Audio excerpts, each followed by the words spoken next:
Do you guys ever feel like you gotta push the reset button on your kid's brain? Yeah? Seriously, I feel like that so often, and guess what? You really can.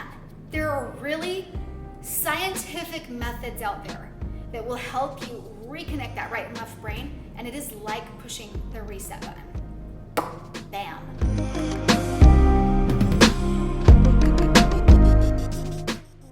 Okay guys, before we get started, if you don't mind, push the subscribe button down below. I would really appreciate that. So this is a tip I have kept in my back pocket to kind of handle disputes or issues when something, you know, kind of comes up with my kids. Like somebody's out of sorts, somebody's upset at someone else, or somebody is kind of acting out when they're asked to do like simple things, you know? Yeah, that's what I call and I refer to as when your kids need a little push, like of a reset button, right? And it's amazing how often I feel like it really comes about. And I'm really not kidding. There's something about it that helps. There's 4 steps, and there's something about these steps that helps the right and the left brain like reconnect, and their thinking changes when that happens. So let me tell you what they are. So the whole idea is that there's 4 steps, but if the first one works, then you don't do the next 3. Okay? Does that make sense? So the first one is you just saying the word check. Doesn't really matter what they're doing. If they're totally being crazy, or if they're bugging their brother, poking them, or, you know, it doesn't really matter what they're doing. But if they're doing something like that, then you say to them the word check. And you don't say it mean, you don't say it vicious, you don't say check, you know, like you're at your wit's end. Maybe you waited a little bit too long to use the method. You just say the word check. You just say, Billy, check, or whatever, right? You just call out their name and you say check, and it gives them a chance to correct the behavior.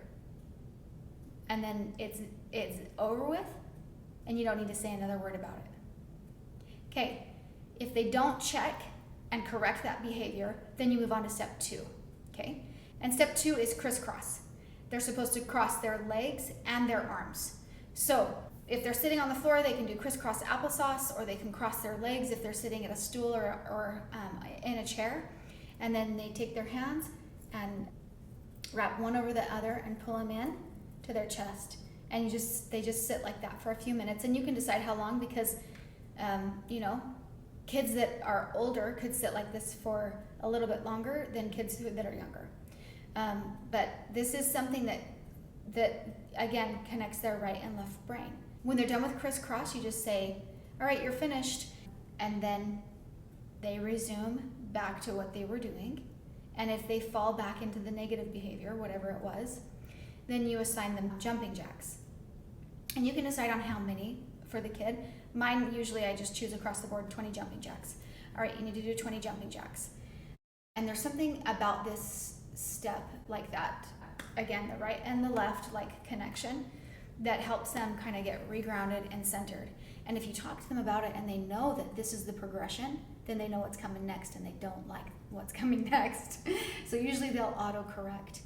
But another thing, just another little tip that I'm gonna give you about this step, because I had a boy in church that this method, I mean, he was a kid that had a lot going on. He was hyperactive. It was hard for him to sit still. It was all this stuff. So I walked him through these steps, and I changed the last step. The last step is to do a job.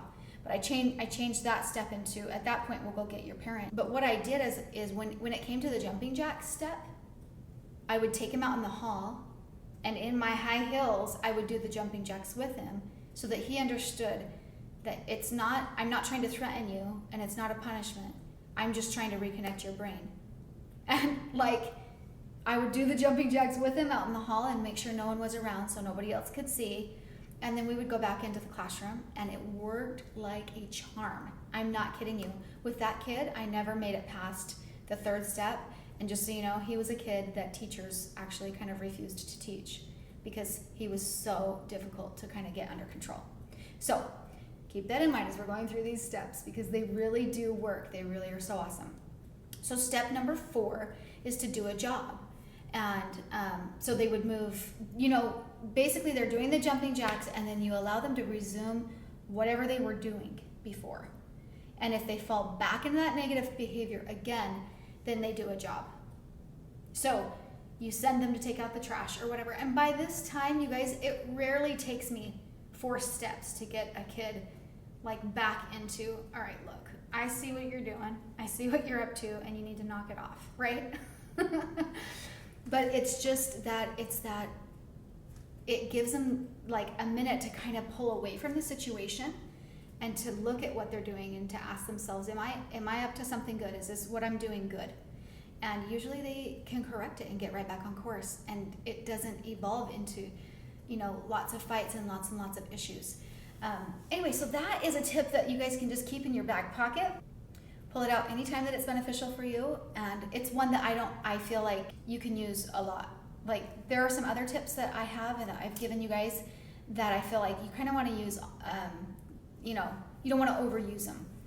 You want to use them a little bit less often, just so they don't get worn out. But this is one that I feel like you can kind of fall back on all the time. This is just one that I have used a lot. And isn't it funny that we learn tricks and then we forget them and then we relearn them? This is one that just stuck.